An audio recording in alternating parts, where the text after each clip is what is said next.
नमस्कार, मी भार्गव गोस्वामी. आपण पाहत आहात तळोदा वृत्तांकन न्यूज. चला तर मग पाहूया आजच्या ताज्या आणि महत्त्वाच्या बातम्या. महामार्गावर मृत्यूचा थरार. गंगापूर पुलाजवळ ट्रेलरचा टायर फुटला. मोठा अनर्थ टळला. नमस्कार. धुळे सुरत राष्ट्रीय महामार्गावर दिनांक 14 रोजी काळजाचा ठोका चुकवणारी घटना घडली. भरधाव वेगात असलेल्या एका महाकाय ट्रेलरचा टायर अचानक फुटल्याने तो थेट पुलाला जाऊन धडकला. सुदैवाने चालकाने प्रसंगावधान राखल्याने आणि दैव बलवत्तर असल्याने मोठा भीषण अपघात टळला असून कोणतीही जीवितहानी झालेली नाही. मिळालेल्या माहितीनुसार ट्रेलर क्रमांक GJ 3913/1199 हा धुळ्याकडून सुरतच्या दिशेने निघाला होता. गंगापूर पुलाजवळ हा ट्रेलर आला असताना अचानक ट्रेलरचा मधला टायर फुटला आणि जोराचा आवाज झाला.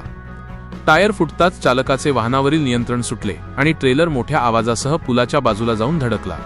ज्यावेळी हा अपघात झाला त्यावेळी सुदैवाने ट्रेलरच्या मागे किंवा बाजूला दुसरे कोणतेही वाहन नव्हते. जर एखादे वाहन जवळ असते तर मोठा साखळी अपघात झाला असता. या अपघातामुळे महामार्गावरील वाहतूक काही काळ ठप्प झाली होती.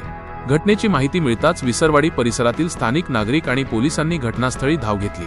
विस्कळीत झालेली वाहतूक पोलिसांनी तातडीने सुरळीत केली. सुदैवाने या अपघातात कोणालाही गंभीर दुखापत झाली नाही, मात्र ट्रेलरचे मोठ्या प्रमाणावर नुकसान झाले आहे. हायवेवर वाहन चालवताना टायरची स्थिती आणि वेग यावर नियंत्रण ठेवणे किती गरजेचे आहे हेच या घटनेने पुन्हा एकदा अधोरेखित केले आहे. तळोदा वृत्तांकन न्यूज नेटवर्कसाठी प्रतिनिधी मोसिम शेख, विसरवाडी. आजसाठी एवढेच. अशा सर्व बातम्या पाहण्यासाठी आमच्या न्यूज चॅनलला सबस्क्राईब करा. धन्यवाद.